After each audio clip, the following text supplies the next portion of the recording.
What's up, guys? Welcome back to a new episode of Spiritually Me. I am so excited to be with you guys once again. Today, we are going to talk about the 5 benefits of moving in silence.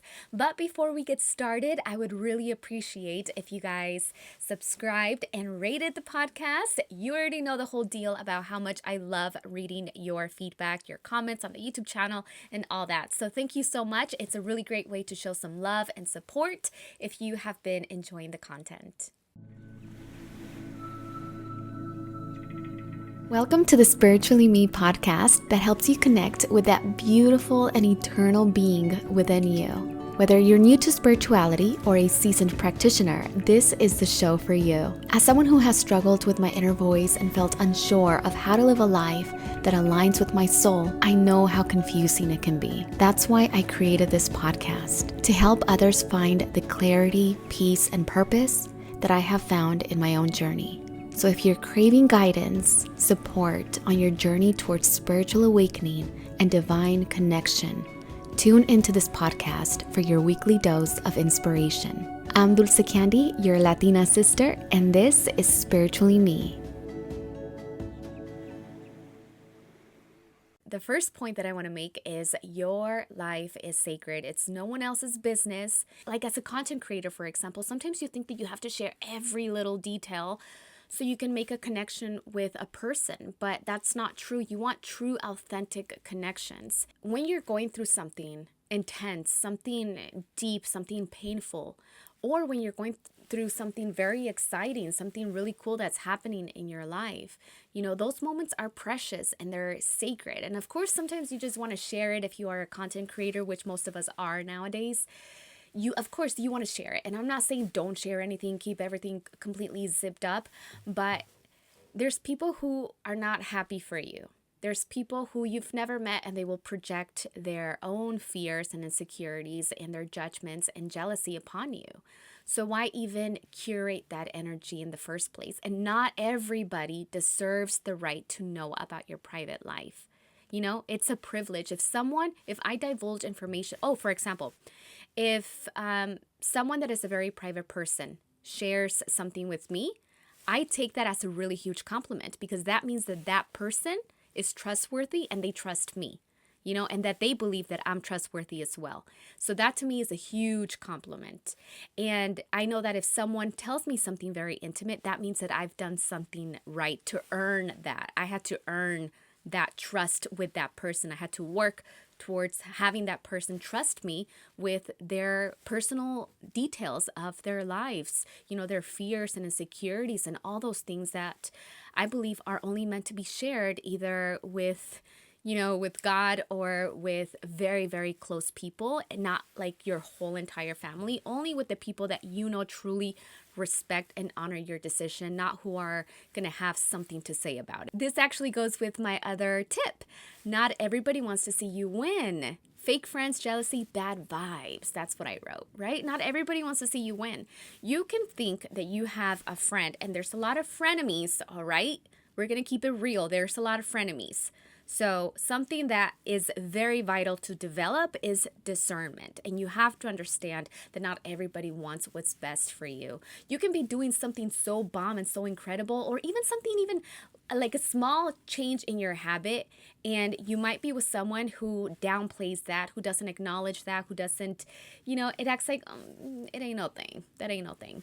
I talk a lot about that because I have been able to observe. I observe relationships. I observe how people are around me. I don't know why. That's just what I do. And probably because I spend a lot of time in my head.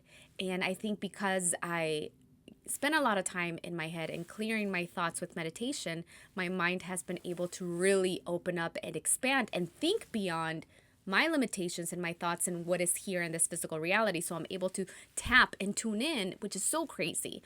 Almost like developing some sort of supernatural ability, like you're able to pick up on people's true intentions. Like you just pick it up, like the vibe that the person gives off.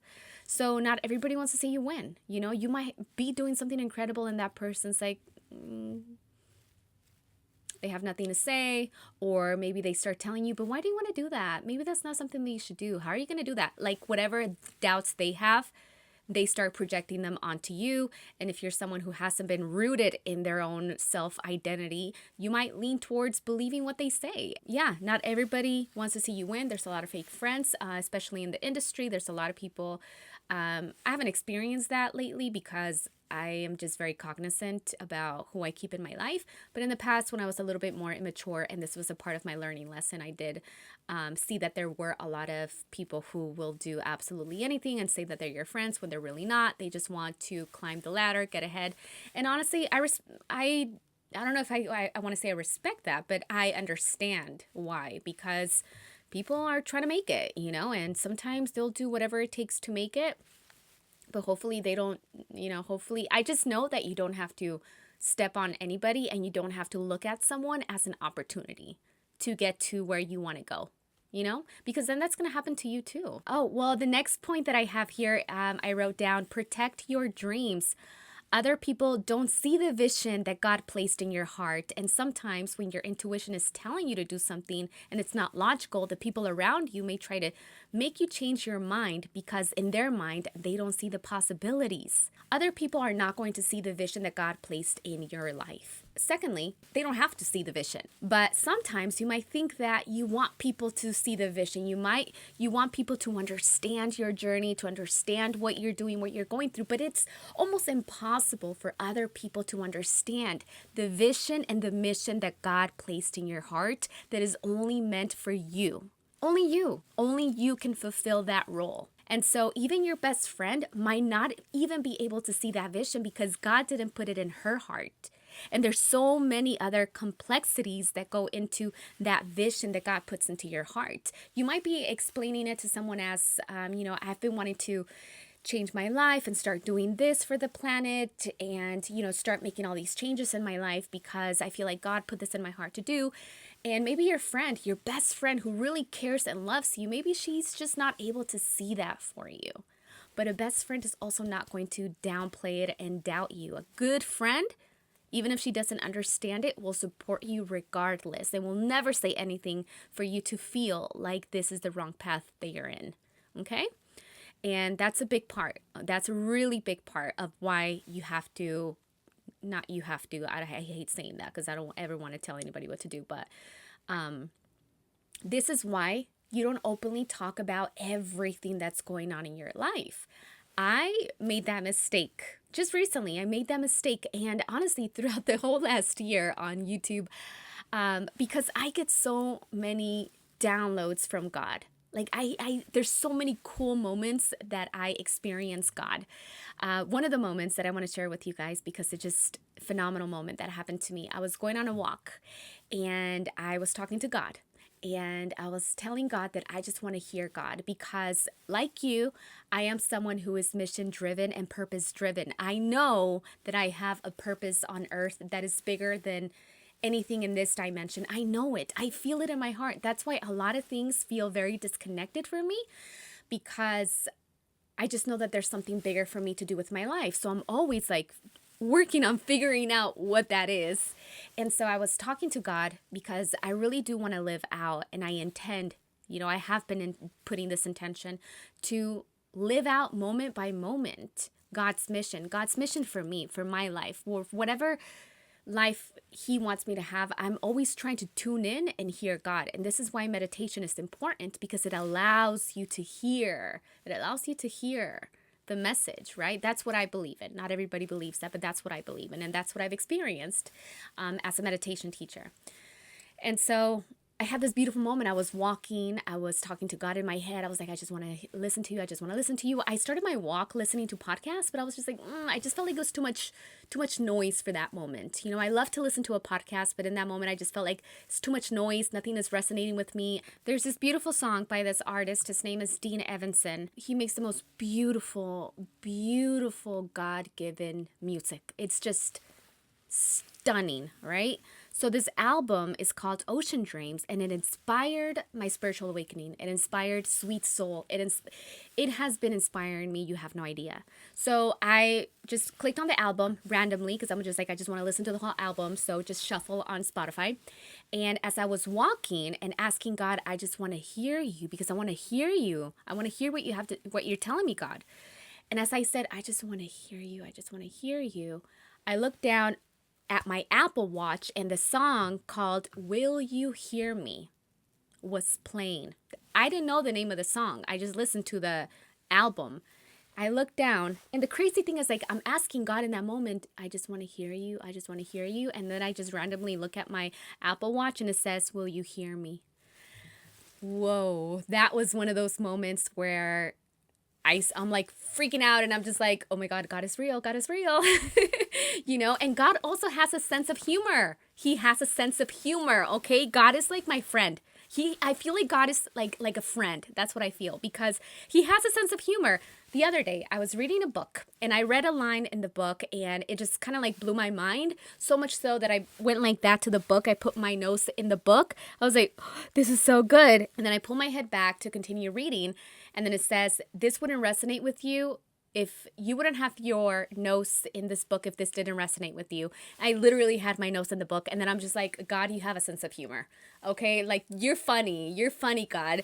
So yeah, I've had a lot of really beautiful moments that you can't explain what's happening. What do you do when no one is watching, is what I wrote. No one is seeing what you're doing, and that is when the medals are won. Maybe you accomplish something so big and you see the accomplishment here, you see the peak of the mountain, but in reality, it's in the darkness. It's when you were alone, it's when you were in solitude, it's when you were focused that got you there. In your time of solitude, the time of darkness, this is where you are being created anew. You were created in the dark. You were made in the dark, and onto darkness you'll return. That's why we should not fear our moments in the darkness.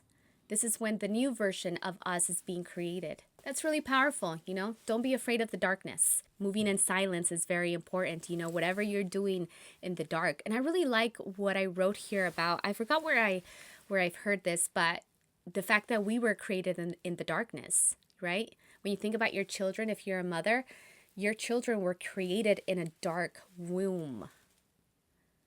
Your beautiful children that you love so much, they were created in darkness. And if you really think about it, every single time that you have been to the darkness, because it's going to be a journey of up and down. Life is not going to get easier. We're only going to get stronger, and we're only going to develop the skills so we know how to better tackle life. But it's not that life is necessarily going to get easier or that it's not going to be fair, right? And so yeah, I love thinking about that. I love thinking about how I was created, how you and I were created in a dark womb. And so whenever there's darkness around us, we see a cloud, we see no end. It's just nothing but darkness, and we're maybe sad or depressed or lost or uninspired or just feeling down and out. That's where you're being created into your next version. To me, when I started my spiritual journey, guys, and in 2021, I think that was the year that I really went solitude level. That year, there were so many moments of extreme vulnerability that I experienced that I had never experienced before. And sometimes, and that was a reality of life. And sometimes I don't want to feel life that much, because feeling life at that level, it can be overwhelming, especially when it's something new to you, right? And so I had a lot of those moments where I was in the dark a lot. And it's not like it was a bad place. I really enjoyed the growth. I was doing a lot of journaling, cacao ceremony, meditating, praying, just yoga. I was working out every day. I was eating healthier. I was learning. I invested a lot that's when I became a meditation teacher. I invested in other courses. I was just like, I am just going to grow right now. This is my season of growing with pain. Growing through pain. And so, yeah, it gives you the competitive edge, right? It gives you a competitive edge. Think about it. Everything that you're doing when no one's watching, all the classes that you're taking, all of the meal planning that you're doing, waking up early, reading books, dropping bad habits, not watching television, not hanging out with people who deplete you or doing things that deplete you. We are also nature ourselves, and we carry those same cycles within us. Especially women, how connected we are to the moon cycle and to the rhythms of the moon and our period, our menstrual cycle, right? So when we start to think about, oh, okay, so I'm experiencing maybe the winter season of my life and there's a lot of darkness, but spring will come and you will bloom. Spring will come and you too will bloom, ladies. You too. It's inevitable. It's inevitable, especially if you're showing up every single day and you're putting in the work to work on yourself, to better yourself in ways that you see you want to progress, and you visualize who the highest version of you is, and you start showing up as her in this moment and doing the things that she would do and not engaging in the things that you don't want to engage anymore. I guess the last one that I wrote here is you learn to not seek validation from others. Other people do not need to approve of your goals or your dreams or to validate that you're on the right path. And like I mentioned before, only God understands the gift that He put into your heart and the life path that you're going to carry out. Even the most well-intended people who know you might think that they know better than you, but they don't, okay? This is a really big lesson. This is why I don't offer advice to people. Like if one of my sisters comes to me and she's telling me like that her life might not be going the way that she planned for it to go, if that was the case, I wouldn't sit there and be like, well, why don't you start doing this and you can start doing this and you can start. I used to do that all the time. But the truth of the matter is that I don't know why she's going through those things that she's going through. If that were the case, if it was a friend or whatever, like I just cannot I don't know God's vision for anyone's life. If they ask me for advice, then I would give them advice. If they want to, make a change and I have the knowledge to help people, then I would give advice. But I'm not someone who, as soon as you tell me that something's not going good in your life, or maybe you're complaining about something, I'm not the person that's going to tell you what to do, because only you know what to do. Only you know what to do. Only you know your vision. I had that happen with me too when I was making some changes in my career, and the people that do care about me were saying, well, maybe you shouldn't do this because then this is going to happen. But I'm like, in my head, but God told me to do this. God is telling me to do all of these things. Like, God is telling me, like it's not logical. It doesn't make sense, but God is telling me that I need to make these changes. And they happen to be the best thing that I ever did in my life, even though they did not make sense and they were very risky, This is your one and only life in this exact human form. Yes, it's so true. This is your one and only life in this exact human form. It takes a lot of effort, a lot of thinking, and a lot of time to really curate the life that is meant for you, specifically how you want to live it out, especially if you want to make a big life change. Like, there's no room to be BSing or consuming things that are not going to help you further your life. Like, there's really if you're really serious about it, there's no room for that. Because any moment that you engage in anything low vibrational, the gossip, the fights, the drama, the whatever, holding resentments and judging people, anytime you're engaging in that, you're disengaging from your dream and your future. And you're creating more of that ugly, judgmental energy instead of speaking all of the beautiful things that you actually want to experience right now, and start planting the seeds for you to experience the life, the abundance, the peace, the harmony, the purpose that you actually want to experience in your life. My solution for me, and how, as someone who has been in a public forum for 15 years, the solution for me has been more about teaching.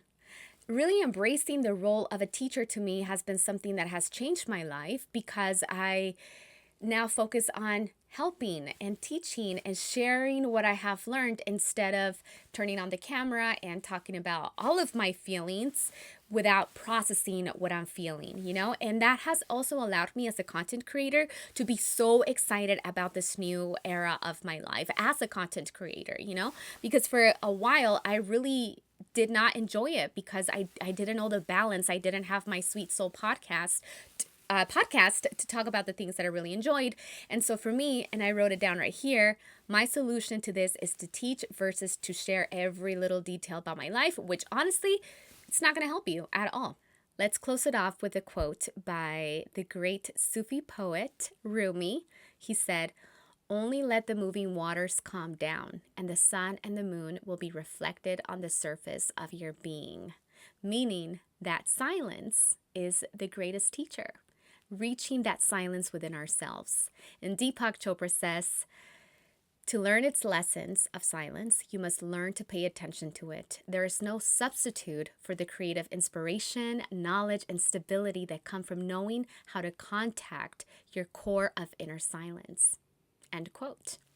So that's it for today's podcast episode, ladies. I hope you enjoyed it. I had a blast chatting with you guys. Thank you so much for tuning in and allowing me to be in your ear or in your space, wherever you're listening or watching this on YouTube. I just want to say thank you so much. I appreciate each and every single one of you guys. Until next time, have a blessed and beautiful day, and I can't wait to see you in our next episode.